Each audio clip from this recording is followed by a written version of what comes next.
नमस्कार, लोकसंदेश न्यूज चॅनलमध्ये आपलं स्वागत आहे। एसटी महामंडळाला अर्थ खात्याकडून तातडीने 120 कोटी रुपये मिळणार। निधीसाठी प्रताप सरनाईक राजशिष्टाचार मोडून अर्थ खात्याच्या प्रधान सचिवांच्या भेटीला।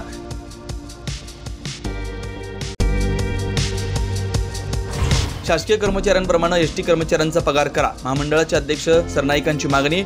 928 कोटी मागितल्यावर अर्थ खात्याने 272 कोटी दिल्याची टीका।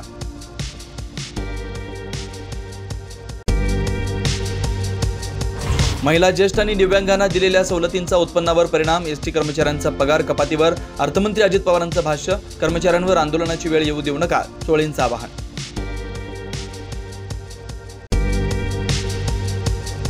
थोरले प्रतापसिंह महाराजांनी स्त्री शिक्षणासाठी शाळा सुरू केली, खासदार उदयनराजेंचा नवा दावा। खोडसाळ पद्धतीने इतिहासाची छेडछाड करू नये, सपकाळ यांचा सल्ला।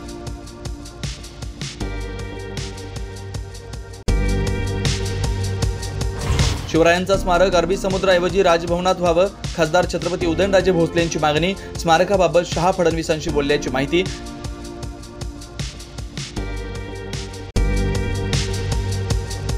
शिवरायांचा अवमान करणारा प्रशांत कोरटकर जामिनावर सुटका, कोल्हापुरातून कोरटकर मुंबईसाठी रवाना।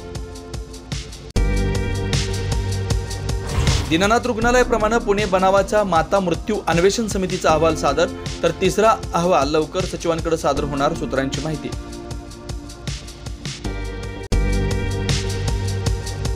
महाराष्ट्रातील रेल्वेसाठी केंद्र सरकारकडून 1,73,000 कोटींच्या प्रकल्पांना मंजुरी। रेल्वे मंत्र्यांकडून नव्या मार्गाची घोषणा, तर कल्याण ते बदलापूर तिसरा आणि चौथा रेल्वे मार्गही मंजूर।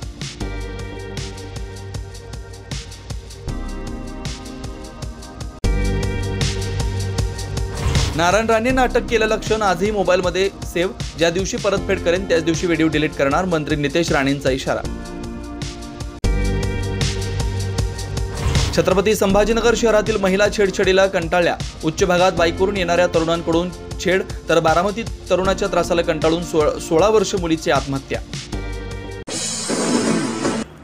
अशाच विशेष घडामोडींसाठी आमच्या YouTube चॅनलला सबस्क्राइब करा, फेसबुक पेजला लाईक करा आणि इन्स्टाला फॉलो करा।